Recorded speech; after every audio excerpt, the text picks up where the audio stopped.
came to us from, I was going to say North Carolina, it's the University of South Carolina, from the Department of Chemistry and Biochemistry, where Ben was a faculty member there. Before that, he was he did his PhD with Nick Fisher at Harvard University, and he was also a postdoctoral fellow at Yale University. So Ben has been around the Ivy Leagues and ended up now in Bigelow, and we're absolutely delighted to have him. He's also a geochemist by sort, but he dabbles a little bit in biology, which I'm sure he's going to talk about. And that makes me feel not quite so alone, surrounded by all the biologists that are in the Bigelow laboratory. He's got a very interesting title, Don't Kill the Messenger, so I guess we'll decide that by common vote at the end of the evening, whether we're going to kill him or not, depends whether he gets in the way of us in the bar. But I asked him what he meant by messenger, and what I mean by a messenger is a little brass thing that we slide down a wire to close a bottle to trap a sample of ocean water sort of 2,000 meters down. And he told me he wasn't even going to talk about that. So Ben, without further ado, over to you.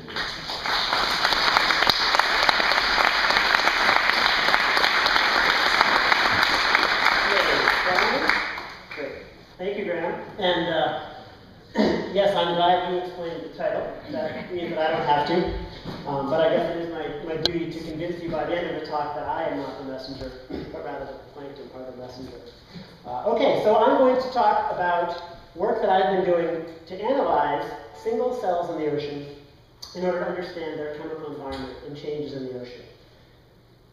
Okay, here's an outline. And I got to say, you sort of set me up as the hardcore science guy. I appreciate all of you for not running out of the doors promptly after that introduction. So I can tell you're all heart and souls. But we'll keep this pretty light. Okay, so I'm going to talk about first why we should bother studying the ocean at all, and particularly why we should study metals in the ocean. I'm going to tell you briefly about how I do it, because it's a little strange, and I'm one of maybe the only person in the world who does it this way, but I think it's worthy of some time. And then I'm going to talk about the kinds of things that the metal contents of cells can tell us about their environment. And this is I should point out this picture, since Graham brought up the idea of a messenger. He's showing his age, and a little bit by that. We don't use brass messengers anymore. We send down these automated systems. This is a rosette. It's a sort of a plastic-coated titanium frame with a bunch of bottles on it, and we can actually use electricity to close it. So, very exciting. Okay, so the reason the reason I study metals in the ocean comes back to carbon. And so I want to start with the carbon cycle, and this is a diagram or cartoon of the carbon cycle that was put together by the Intergovernmental Panel on Climate Change a couple years ago. And you don't need to know all of the details, but I want to point out some of the things here. It shows both the size of some of what we call the reservoirs, or the pools of carbon, and also the fluxes in between these. And so first of all, look at the relative size of the atmospheric pool of carbon and the ocean. So the atmosphere contains about, well, I should also mention the black numbers in all of here are the natural levels. And the red numbers are the amount that it's been changed, or the new part that human activity has added. So for example, the atmosphere prior to the human emission of fossil fuels contained about 600 gigatons of carbon, mostly it's carbon dioxide. And as a result of human activities since really the beginning of the Industrial Revolution, we've increased that quite a bit, maybe about 20%. But that number in total is still much smaller than the size of the carbon pool in the ocean. So here the ocean has been divided into a thin surface layer and a bigger deep layer. And you can see that in the surface layer there's about 900 gigatons of carbon, but in the deep ocean there's about 37,000 gigatons of carbon. So the ocean is a much bigger pool of carbon than the atmosphere. And what that means is that small changes in the way carbon cycles in the ocean will affect the atmosphere. And so that's one reason why I think oceanographers and our study of carbon cycling is really important. Next, I want you to look at the relative size of these fluxes. So here, I've circled the amount of carbon that is given off by the burning of fossil fuels. And so you can see it's 6.4 gigatons of carbon per year. And by comparison, these are the fluxes of carbon and carbon dioxide in and out of the ocean every year. And you can see they're much, much larger. And so the ocean, despite the fact that we are adding carbon dioxide to the atmosphere, and so we are changing the equilibrium, above that, the oceans are absorbing and then re-emitting a great deal of carbon, a much larger amount of carbon every year than we are. And so small changes, again, in the amount of carbon that's taken up or given up by the ocean can have quite big effects relative to the human effects. And this is another reason why we wanted to study these processes. All right, the last part of this diagram that you should memorize before you leave is this section. This is the conversion of inorganic carbon. This is mostly dissolved carbon dioxide over here, but it's taken up by biota, primarily phytoplankton in the ocean, and it's converted into organic material. And you should notice that this arrow is not balanced, right? They take up 50 gigatons of carbon per year, but they only respire or convert back to carbon dioxide about 39 gigatons. And the difference is this 11 gigatons, which is carbon which is taken out of the surface ocean and sent down to the bottom ocean by plankton. Okay, so we call that the biological pump, or I call it the biological pump. I think some other people do too. And here's a cartoon about that. Here you've got the surface ocean again and the deep ocean. And here you can see we've got both large and small phytoplankton. These are single-celled plants in the ocean. And they take up carbon dioxide, convert it into organic matter. And most of that, or much of that material, is then eaten by animals in the ocean, microscopic and larger, and it's respired back to carbon dioxide. So here's that very strong cycling we showed earlier. But some small portion of that material sinks out of the surface water, and it takes its carbon with it. And so what the biology is doing is it's pumping the carbon from the surface waters down into the deep waters that have actually higher concentrations of carbon dioxide. So we're pumping this carbon down against a gradient. And one of the things we think is that here's this sort of schematic of the carbon dioxide taken into cells, and they're exporting it to death. But if we add something that they're missing, that is limiting their growth, for example, iron, which is something we'll talk about, then that can stimulate the community to grow more. So we can have more plankton in the ocean and maybe larger plankton, and that will increase the degree of the flux, the movement of carbon from the surface to the bottom. And so, in this case, for iron, but for other trace metals also that I'll talk about, trace metal uptake or trace element uptake by algae affects the Bovine-carbon cycle by affecting the strength of the biological pump. So that's sort of the line of reasoning that you need to follow to get to this. Okay, so let's talk more about iron and metals. So I mentioned that iron could potentially limit the growth of phytoplankton. And to show this, here is a map of all of the plant pigment concentrations. This is chlorophyll. It's measured by satellite, looking at ocean color. For the entire global ocean, this is for 1997. And what we've learned in the last 20 years is that large swaths of the ocean, about 40% of the whole global ocean, are characterized by very, very low iron concentrations. And it's low enough that it limits the growth of plants. And we see that up here in the subarctic North Pacific. We see it here in the equatorial Pacific. And most importantly, we see it down here in the Southern Ocean, where there are very low concentrations of iron. So iron is critical for this process. And sort of an explanation for why we see those particular areas as low nutrient or high chlorophyll and low nutrient, low iron, is because there's not much dust getting to those areas. So this is a map of the dust delivery. This is just, dust and sediment that's carried by the wind and deposited in the ocean. And this is from a model, and you can see that most of it comes from the Sahara Desert and sort of the Middle East region, and it's blown across the Atlantic Ocean. And so basically, the Atlantic Ocean is fertilized by the Sahara Desert and the African continent. And the Southern Atlantic Ocean is fertilized largely by the Patagonian Desert and Chilean regions. But areas of the Pacific, particularly the equatorial Pacific, which I'll talk more about tonight, and also here, the Southern Ocean, you can see that they have very low definition of dust. There's just not very much dust there, and so as a result, they're not getting many inputs of iron. Okay, so the final link to connect the iron and carbon is what's been termed the iron hypothesis. And this was an observation made by an eminent scientist, John Martin, in 1990. And what he did is he looked at the concentration of carbon dioxide in gas from our atmosphere and dust in iron. I just told you that dust was important. And he looked at concentration of these in ice cores. So here you can see an ice core being taken in Antarctica. And this is what's produced. It's this sort of several-inch diameter column of ice. They can be thousands of meters long. And what they can do is slice them off, and they let them melt. And they can measure the iron concentration in the dust. And they can actually trap the gas bubbles of the atmosphere that were trapped in these hundreds of thousands of years ago and get some information about our our atmosphere back then. And what he saw in this data, here we showed, this is going down the ice core, which is the equivalent of going back in time. So you can see the upper 2,000 meters of the ice core goes back about 150, 160,000 years before present. And he observed the sort of general, but pretty messy trend that at times where you have relatively high carbon dioxide, for example, the present post-glacial or interglacial period, you have relatively low concentrations of iron. And similarly, when carbon dioxide goes down, you have sort of high concentrations of iron. So he proposed that what's happening is the Earth is essentially fertilizing itself. That you have, during these times of high dust, you have more iron being deposited in the ocean. It's causing more plants to grow, more carbon dioxide to be taken up and sinking out. And he called this the iron hypothesis.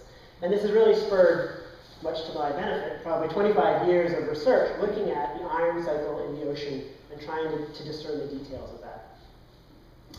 Okay, I don't want you to think that iron is the only important metal out there. So here I've got sort of a laundry list of some of the other proteins that are, metals that are required for proteins in phytoplankton.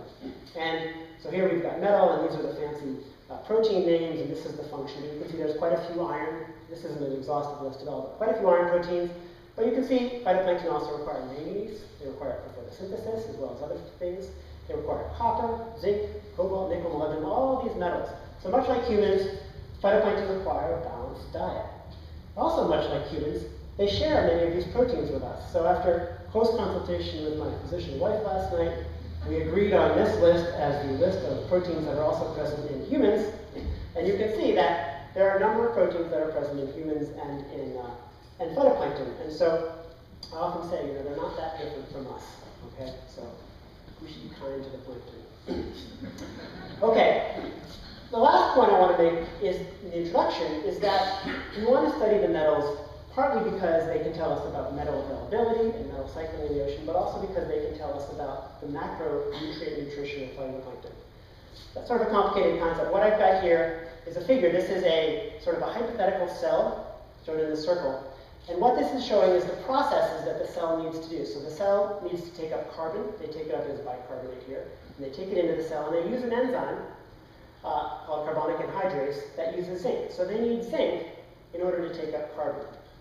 Similarly, if they want to use organic phosphorus in the ocean, which is one of their required nutrients, they also need zinc for that, for an enzyme called top-line phosphatase.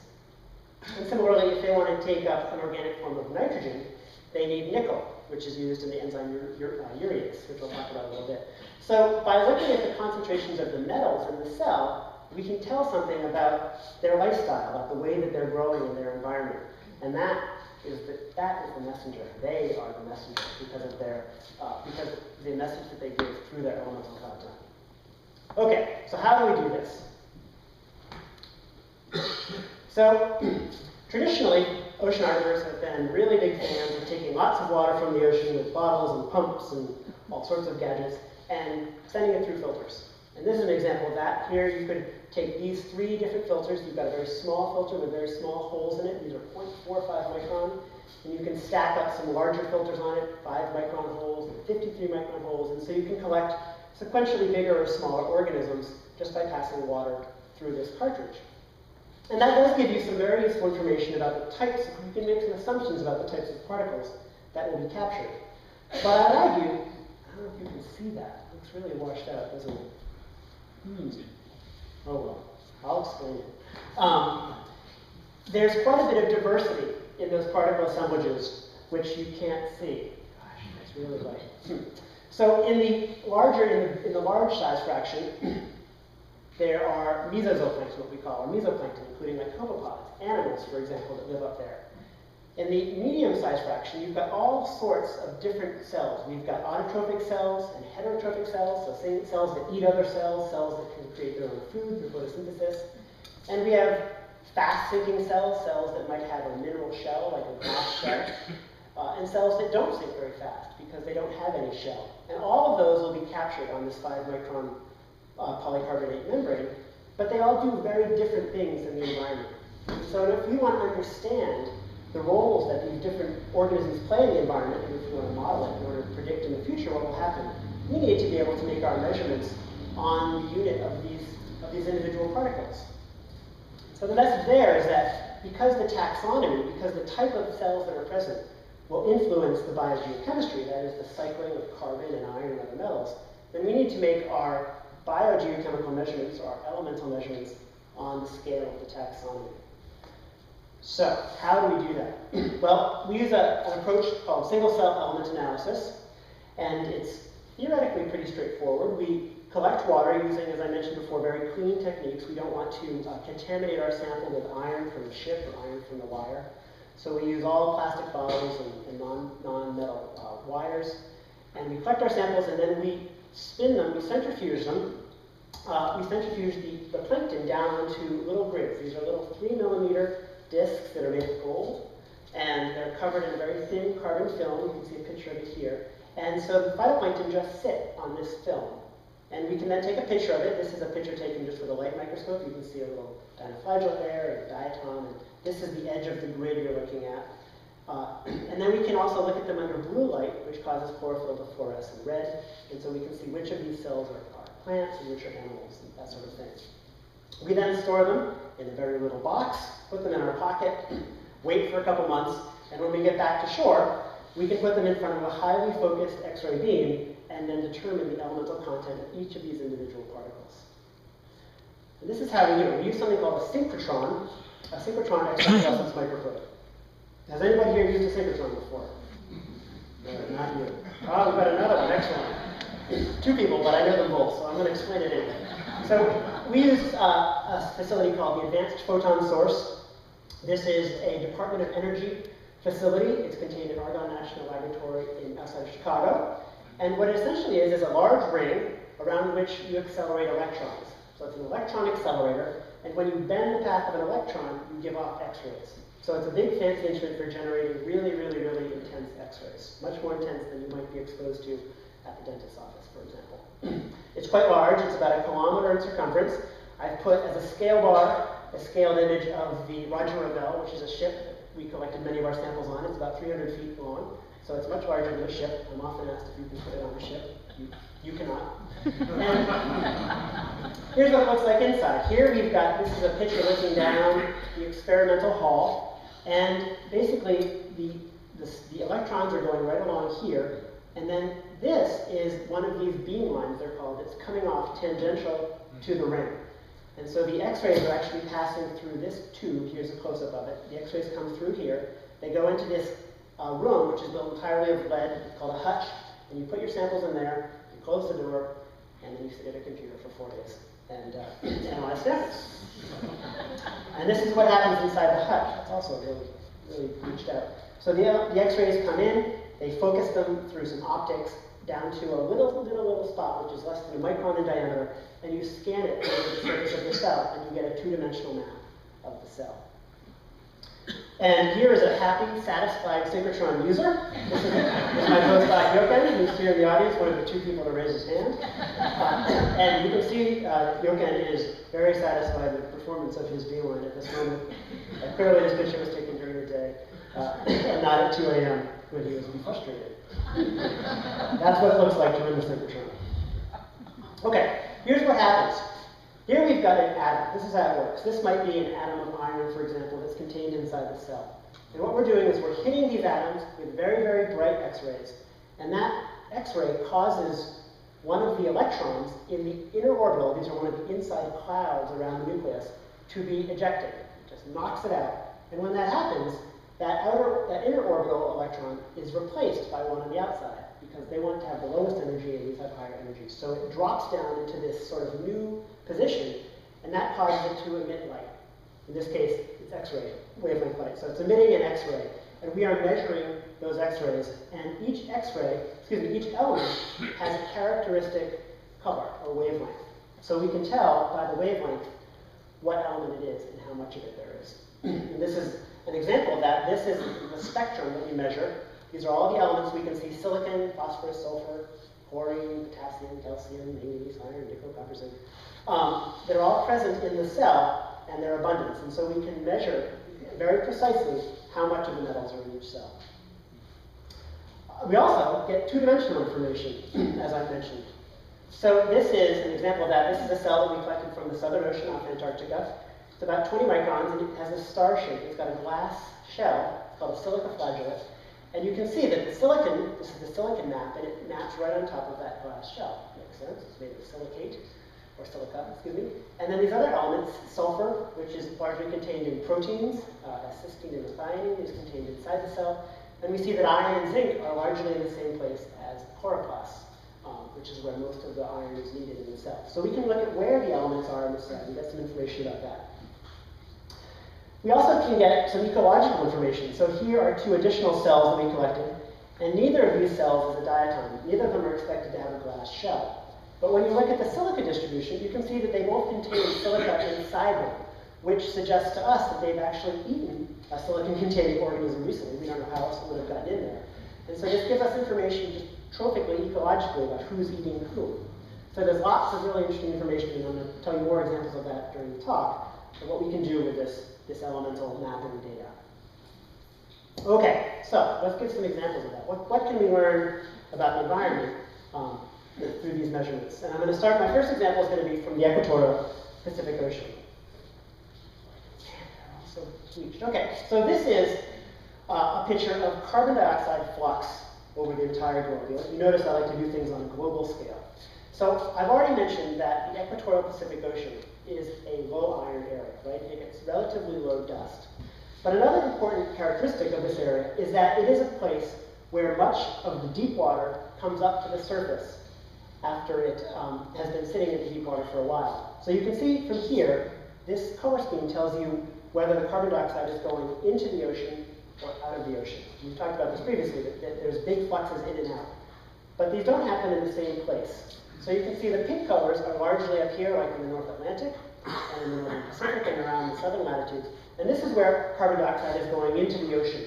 And then that water sinks down, and it goes down to the bottom, and it moves around in sort of a conveyor belt fashion. So this is where I think of as the ocean is sort of breathing in. Where it exhales is largely in the equatorial Pacific. And the reason for that is because we have winds.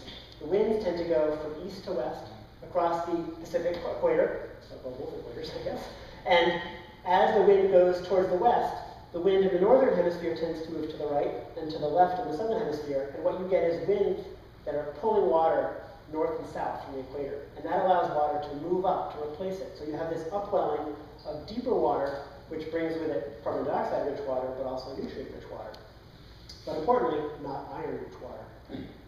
So we studied this area, or I studied this area using, during 2 cruises, performed an embarrassingly long time ago now. The first was we went across the equator, and then along the equator, and then about a year later we went across the equator again, and we went eastward. And I'm going to show you results from this first cruise going across the equator.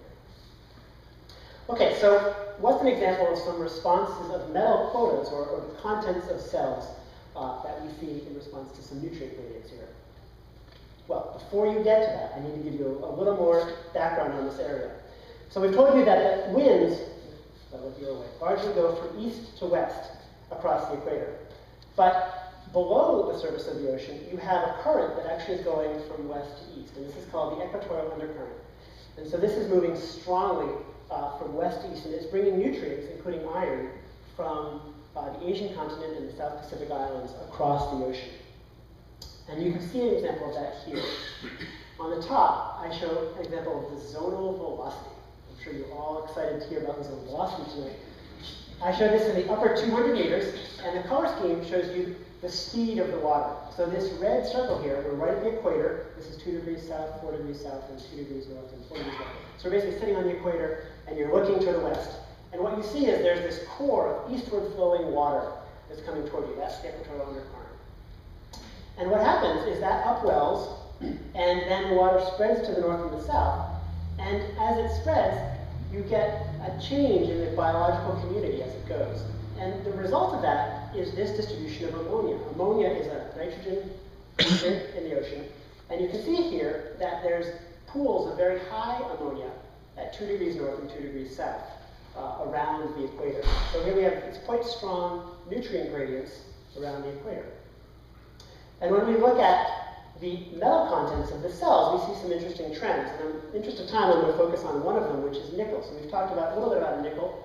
Nickel is used in cells largely for one or maybe two proteins. But probably the most important one is urease, which is this enzyme that they use to use urea, which is an organic form of nitrogen.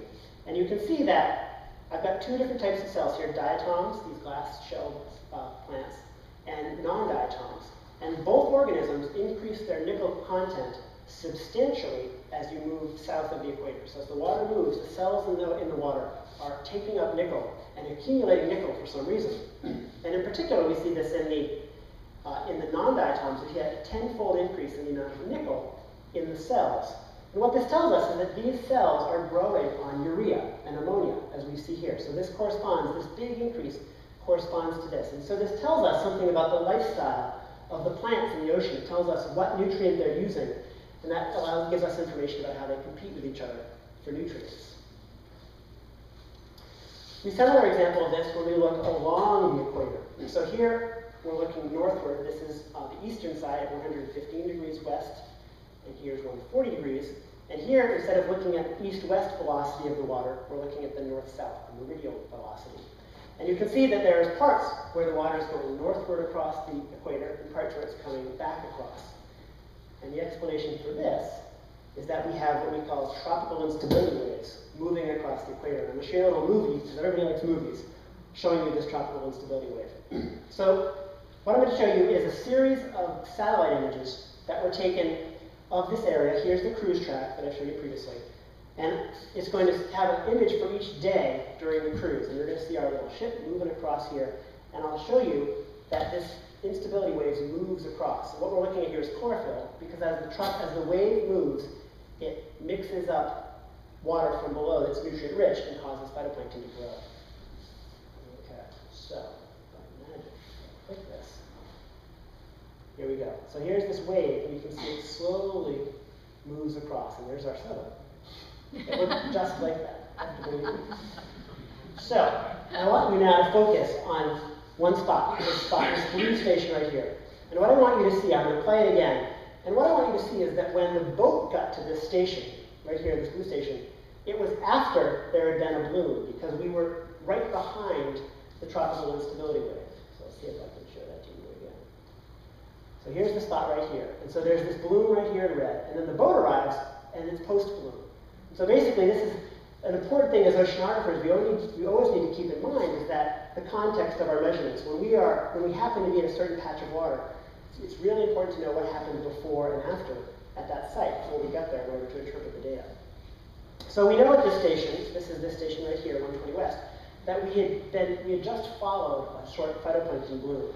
And what we see as a result, again, is relatively high ammonia. So here's ammonia concentrations, and you can see it's elevated right at this station.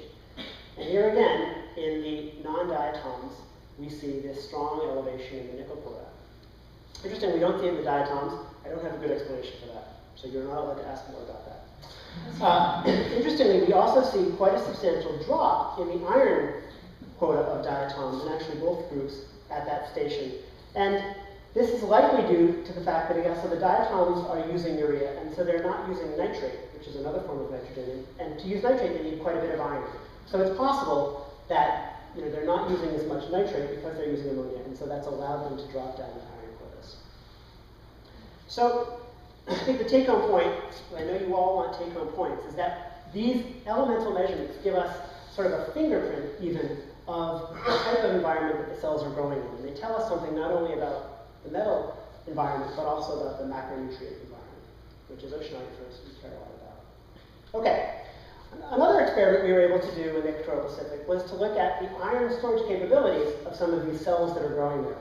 And the cells that we're interested in, you've heard me talk about them several times already, are pennate diatoms. And these are glass-shelled phytoplankton that are broken down into two groups. We have centric diatoms that are round and evolved about 180 million years ago, so they're pretty old. And then we have pennates that have bilateral symmetry, they're sort of elongated, and they're a somewhat newer evolution. And the important thing to note is that it's the pennate diatoms that nearly always respond when we dump iron into the ocean. So often we will go out, and if we want to see what's going to go on with the iron, we'll dump iron in, and it's almost always these that grow. And so clearly they have some physiological capability which gives them a competitive advantage, and so we wanted to look further at that. So we collected a bunch of water, we put it into clear plastic bottles, and to some of those bottles we added iron. to see what happens. And here you can see this is chlorophyll plant pigment over time, and you can see that in the white circles are the bodies that we didn't add anything to. You don't see much of a change in plant pigment. But in the presence of iron, which is the red, we see a strong growth. So you add iron, and the plants responded, the diatoms responded. So what we did is we collected the cells from these bottles. You can see them here on the grid. These are all primarily pennate diatoms, as I've just shown you. And we analyzed their individual cell contents and mapped their elements. And what we see is that the iron content of the cells changes dramatically. Here I've plotted the iron content of the cell, and you can see that after 48 hours, it goes up nearly 22-fold in the face of additional dissolved iron. Whereas in the control bottles, it stays relatively constant. So I've been thinking about this as sort of the Nathan's hot dog eating contest of phytoplankton and iron, in that they're gorging themselves on iron in order to sustain themselves for later. So that's quite interesting. They have a remarkable storage capacity that I'm going to talk about a little more. But also what you see that it then drops off quite quickly. So we're trying to figure out what's going on there. Why is it dropping off? Okay, well, to get more information on this, we looked at the maps. Where is the iron in these cells? And so here are the elemental maps, and here's a cell collected at 48 hours, and then 72 and 96 hours. And you can see the iron is contained almost entirely in these two small little storage areas, or little sort of sacks of iron, and that they correspond inside the cell just to the edge of the chloroplast. And when we looked more carefully at it, what we're able to do is to pull out the iron that's contained in the storage body from the rest of the cell. And I've plotted that here. In the blue, you can see the percentage of the cellular iron that's contained just in the storage body. And you can see that it's about half of the iron in the cell is just in their storage molecules.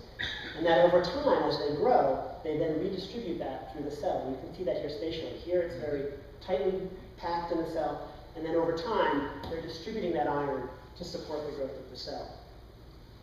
And we now know, several years after we conducted these experiments, we now have an explanation for this, in that this iron storage molecule is likely ferritin. And ferritin is a protein cage, it's sort of a ball that the cell can produce, and they can basically store iron inside of it.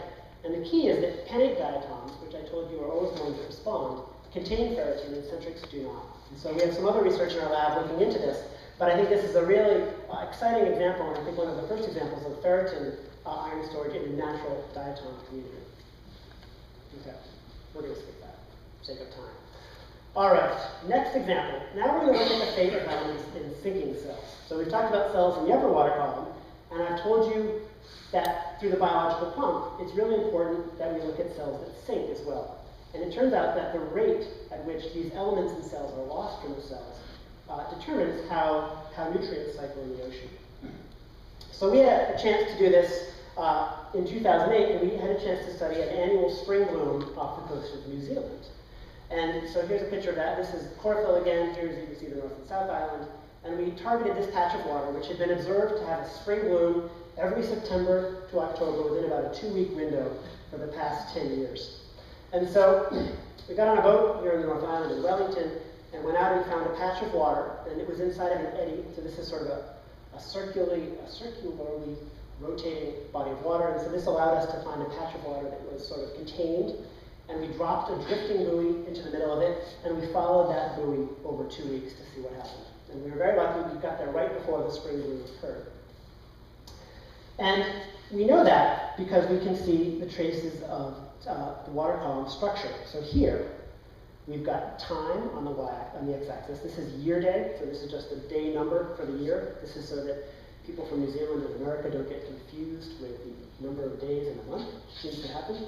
And so this is year day 262, mid-September, and you can see on this upper graph I'm showing the density of the water. And so here it's pretty much all the same color. It's very well mixed. But then right at about year day 268, September 24th, you can see that there becomes this very less dense patch of water at the surface. And so this is water that's less dense, and it's being held right in the light by the water column structure.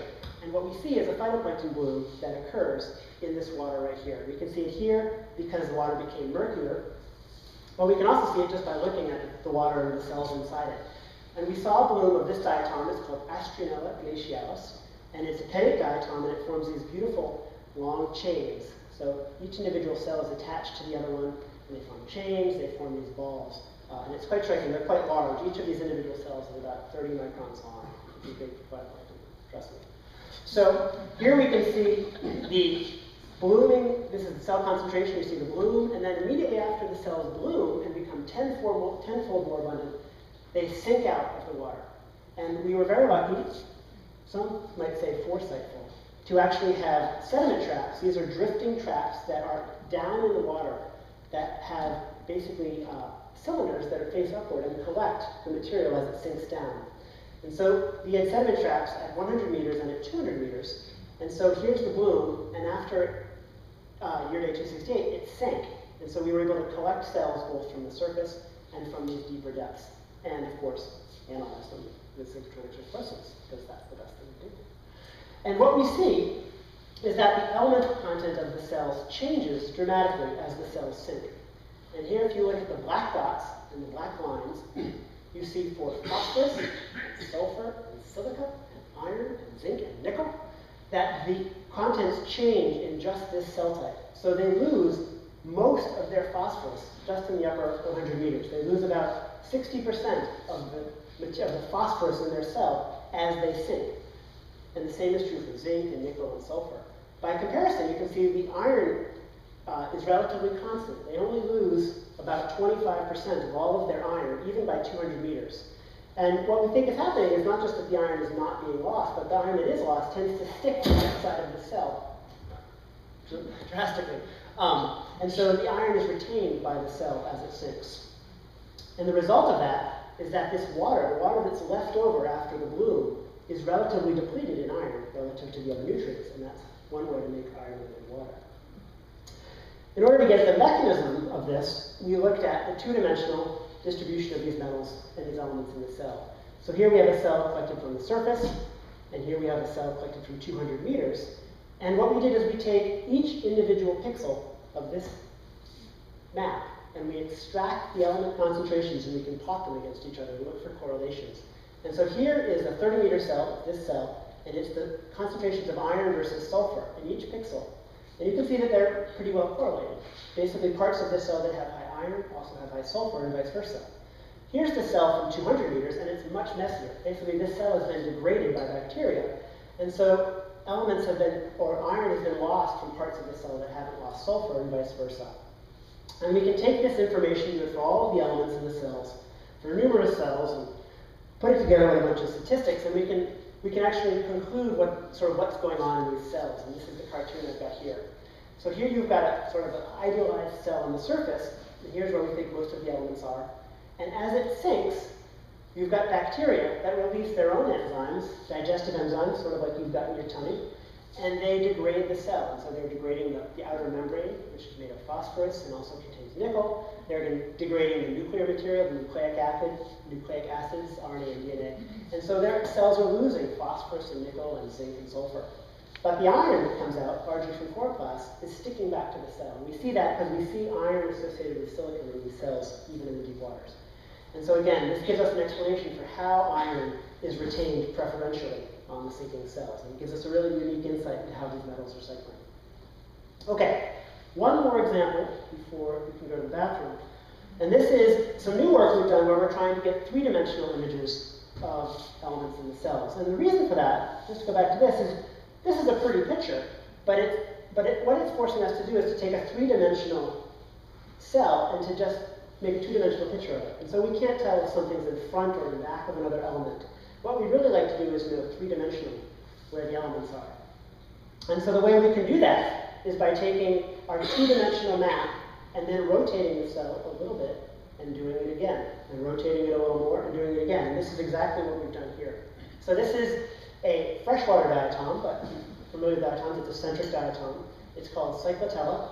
And we put it in front, we did exactly that. We made 24 two-dimensional maps, and each one of them we rotated it 6 degrees and took another map. And then what we can do is put those all into the computer and reconstruct the three-dimensional distribution of the elements in the cells. And we've got another little movie here to show you this.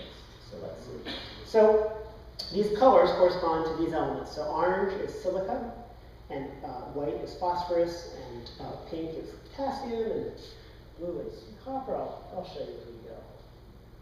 Let's see here. So what we're going to do is we're going to cut away the outside of the cell. You can see the cell has a silicon shell, just as we showed before. And we can actually cut that away from using the tomography. And we can see the element distributions inside the cell in a three-dimensional nature. So let's go down to the sort of beginning building blocks. We've got these areas of high concentration of potassium. Oh gosh. That is, let's see if we get this right. So we cut away the surface. And we've got these areas of high potassium. And it turns out that there are also areas of high concentration of phosphorus. And what we think these are is phosphorus storage bodies, because this cell was grown in the lab in very high phosphorus concentrations. Clearly, we practice this. The other thing we see, to jump ahead a little bit, is distributions of copper, which are very different from that. So here's one more time. Hang with me. Hang with me. All right. Gotta get my pause here. All right. So jump ahead. And the copper is blue, and it's right there. So copper we see is largely along the outside membrane of the cell. And one of the important roles that we think copper plays, particularly in diatoms, is it's part of a molecule which the cell uses to transport iron into the cell. And so that's a potential explanation for why we have so much copper on the outside. We add in some more elements back in. We can now add the manganese back in. Manganese occurs in just two bands right along the crown of the cell. And iron actually shows these striking bands around the cell. And what we think these correspond to, it's probably hard to see from the cheap seats, but we have bands that go around the cell. These are called girdle bands, and it's basically like a belt that the diatom adds as it grows. So just like you might put on a little weight, you get bigger, you need to add more belt. As the diatom expands in order to divide, it adds these girdle bands. And it appears that the iron has been taken up by these girdle bands. And we're just starting to look into the biochemical explanation for this, but it's just a striking distribution that we never would have seen if we hadn't this three-dimensional map. So I'll just let this finish here. So we've got the iron, and then you can rotate it, and you can see the correlations of these elements with each other. And so it's a remarkably powerful tool compared to the two-dimensional maps that we were previously getting. And we're really excited to start doing this on more cells. All right, there you go. So the other thing we can do is just look at these in two, we can sort of take sections of the cell. And what we see, for example, is that the manganese and the iron are in exactly the same spot in these rings. So these rings aren't next to each other, they're actually on top of each other. So whatever is causing the iron to be localized in the cell is causing the manganese to be the same and vice versa. And then there's some other interesting things about the cytoplasm and where they are relative to other features in the cell. So it's just a really exciting new tool that we've got at our disposal. Okay, and with that we're at the summary. So there's three sort of general takeaway points here. One is that, I hope I've explained that trace metals are critical nutrients in the ocean, and they're required for the growth of plankton, and so therefore, if they are not presented in the correct balance, or they're lacking in certain areas, then they can affect the carbon cycling in the ocean. I've also tried to describe that single-cell X-ray fluorescence, which is this tool that I've been developing, gives us some really novel information about how metals cycle within cells and cells in the environment, and I think it's giving us new insights into how the oceans behave and the plankton behave in the ocean. And finally, these new techniques, in particular 3D tomography that we're doing, and then we have some new work also looking at very high throughput approaches, I think are going to allow us to significantly expand the application of this tool to more ocean basins and new questions and new organisms. So I think it's exciting times for the synchrotron X-ray fluorescence people, all of us. All right, so to finish with some acknowledgments, lots of people are involved both in this field work, these collaborative cruises, but also the synchrotron work, which involves many people's assistance. And so I want to recognize both collaborators who worked on the Coral Pacific project. I should probably also put Barney Balch here. That's where I met Barney Balch from Bigelow, who recruited me here. That was the seed that was planted. A number of people in New Zealand for the Q-Cycle project, and then collaborators in tomography and synchrotron. And the funding for this comes largely from the National Science Foundation, but also the Department of Energy, which funds the synchrotron. We don't have to pay at all for the time there. Basically, they support the facility, and we submit competitive proposals to get time on the instrument, and also some funding during our postdoc from Yale. So with that, I'm happy to take any questions.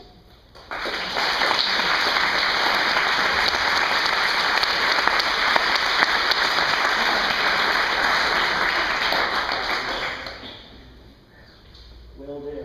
Okay.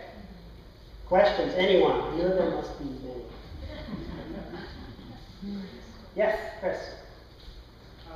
In your rotating cell, I think you said the skin was silicon. Yes. Is that being affected by ocean acidification? The question is, for the diatom that I showed, it has a silica, it has basically an opal shell. It's made of SiO2. And the question is that affected by ocean acidification? And the answer is no, largely. So the other mineral shelled organism, coccolithophores, is the big one that is a sort of is predicted to be negatively affected by the decreasing pH of the oceans. But the acid chemistry of silicon is such that it won't really affect its availability, we think. So they're in the clear for now. Yes? What is the role of iron in the metabolism of the cell? So it's needed for, so the question is, what is the role of iron in the metabolism of the cell? And maybe I too quickly breeze through that laundry list, but it's needed for a number of electron transport proteins, both in photosystem 1 and photosystem 2 and chlorophyll. So it's needed for photosynthetic processes, and it's needed for electron transport in respiratory proteins as well. So it's needed for those things. It's needed for chlorophyll synthesis. It's needed for nitrate reduction. There's probably a number of others, but it's needed for both autotrophic and heterotrophic processes and for nitrogen metabolism. And it is quantitatively the most important element in the cell, probably by a factor of 2 over the other ones. The other metals, I should say. Is that specific enough? Yeah. Despite Graham's introduction, I'm not a biochemist, so. How is it, you may have covered it, but it was going pretty fast. How is the iron held in the cell? So how is the iron held in the cell? Well, it's held within, largely it's held within the proteins that it's needed for. So for example, there are proteins that have iron sort of contained in the active site of that protein, and so it's sort of bound within the structure of that protein. Additionally, I showed you the example of ferritin. Ferritin is basically this protein sphere, and iron is inserted inside it. It's like a ball of iron, such that they can contain thousands of atoms of iron inside that ball. And then that ball, this ferritin molecule, is targeted to certain areas of the cell, and there are separate proteins for sticking the iron in and taking it out of the ferritin. Is it comparable to the heme? So yes, there are heme-like proteins in cells. There's lots of porphyrin rings that are just like heme, and those are certainly present in the cell. Yeah, some of the cytochromes are heme proteins. Yeah, they don't have hemoglobin like humans do, but we have similar molecular structures. Yes. Should we be worried about the amount of iron? Should you be worried about the amount of iron? Well, I think in general, no. These regions that have low levels of iron in the middle of the ocean, that's a completely natural process. There have been proposals by companies in the past to, in fact, maybe some in the future too, to fertilize the oceans with iron. And different companies have sold that in different ways. But one of the companies, a company called Planktos, made the argument that the oceans need to be renourished, and that we need to add iron, and that will grow phytoplankton, it will support the food web, you'll have more fish and things that are commercially of interest. And that company has gone under. It turns out both to be somewhat ethically questionable to do that, but also it's technically very challenging to add iron, which is very difficult to stay in solution in the water. It's difficult to do that commercially. But there are people who have been proposed to do that. There's also people who have been interested in adding iron to dry carbon dioxide as a way to control or mediate increasing carbon dioxide concentrations. And I think, again, I think the scientific community is pretty much in agreement that is either not ethical, but probably also not feasible, that it's very difficult to do that in an economic way, in a way that we can confirm that we've actually removed that carbon. It turns out to be tricky. But I don't think we need to worry about it. I mean, the ocean has been taking care of itself for hundreds of thousands of years and adding more or less iron over time, and it will continue to. That's sort of how I think about it anyway. Thank you. Yeah, first year. Does your research have the application of understanding the problem with ocean acidification? Does my research have any applicability to understanding ocean acidification? How serious the problem it is and whether or not anything can be done about it if it is a problem. Right. So It does indirectly. So I have actually a funded project with Barney Balch here at Bigelow, looking at a specific part of the ocean. We're looking at a band of ocean water in between, well, last year we did a cruise between the southern tip of South America and South Africa, and next year we're going from South Africa to Australia. And at this band at about 50 degrees south, we see a very high content or concentration of coccolithophores, and these are phytoplankton that have a calcium carbonate shell. And they play a unique role in the carbon cycle, and they're thought to be really susceptible to lowering pH. And so my role in that is to look both at the iron concentrations to see how those affect the coccolithophores, but also to look at the iron content of the coccolithophores, because one of the things we know about these organisms is that they tend to have, we think they have very low requirements. They're somehow able to compete for iron very successfully. We also know that they have unique requirements for zinc and cobalt. It's been shown in cultures that they cannot do without zinc and cobalt, whereas some other cells can substitute other elements for them. And so we are making synchrotron measurements of specifically the coccolithophores to try to understand their success. So it ties in a little bit indirectly because I'm not looking at the pH changes, but we are looking at the changes of the metal contents as a response to pH changes so that we can understand sort of predictably what will happen. So, I mean, it is. The other interesting thing is that the form of iron in the ocean is expected to change as the ocean pH changes. And so at the moment, there's just some initial data which conflicts. There's a study that shows that iron will become more available in the ocean as the pH goes down, and there's a study that shows it will become less available. And so this is a great opportunity for us to write program proposals to study this. But it really is an uncertain thing. At this point, it's not known quite how iron and the other metals are going to change with ocean acidification, but it's certainly of interest. Yeah. It's a very elegant look at what's happening in the ocean and the organisms, what a delicate balance that we don't even really understand. And we've looked at a couple of different things, and my question is, have we looked at where we're perturbating? You said that things have not changed for, hundreds of thousands of years, it's in balance, and you take care of it. But where we perturbated, as Raina told us last week, has anyone looked at the plume of radioactivity and what's happening with that, with the changes of these delicate organisms that could perhaps be the messenger in the cave and allow us to look at perturbations of their milieu? Is anyone doing this? That's a great question. So I guess the question is, I have a question. I guess, is anybody looking at how, I guess, plankton are responding perhaps to areas where we have perturbed the environment in particular? I guess last week, I wasn't here last week, we talked about radioactivity in the ocean. So, interestingly, the reason that I started to develop this technique was because I was originally interested in the concentration of pollutant metals in phytoplankton from the Hudson River. So I did my PhD in New York, and we were much more interested in contamination there because it was a real problem, particularly nickel and cadmium in the Hudson River.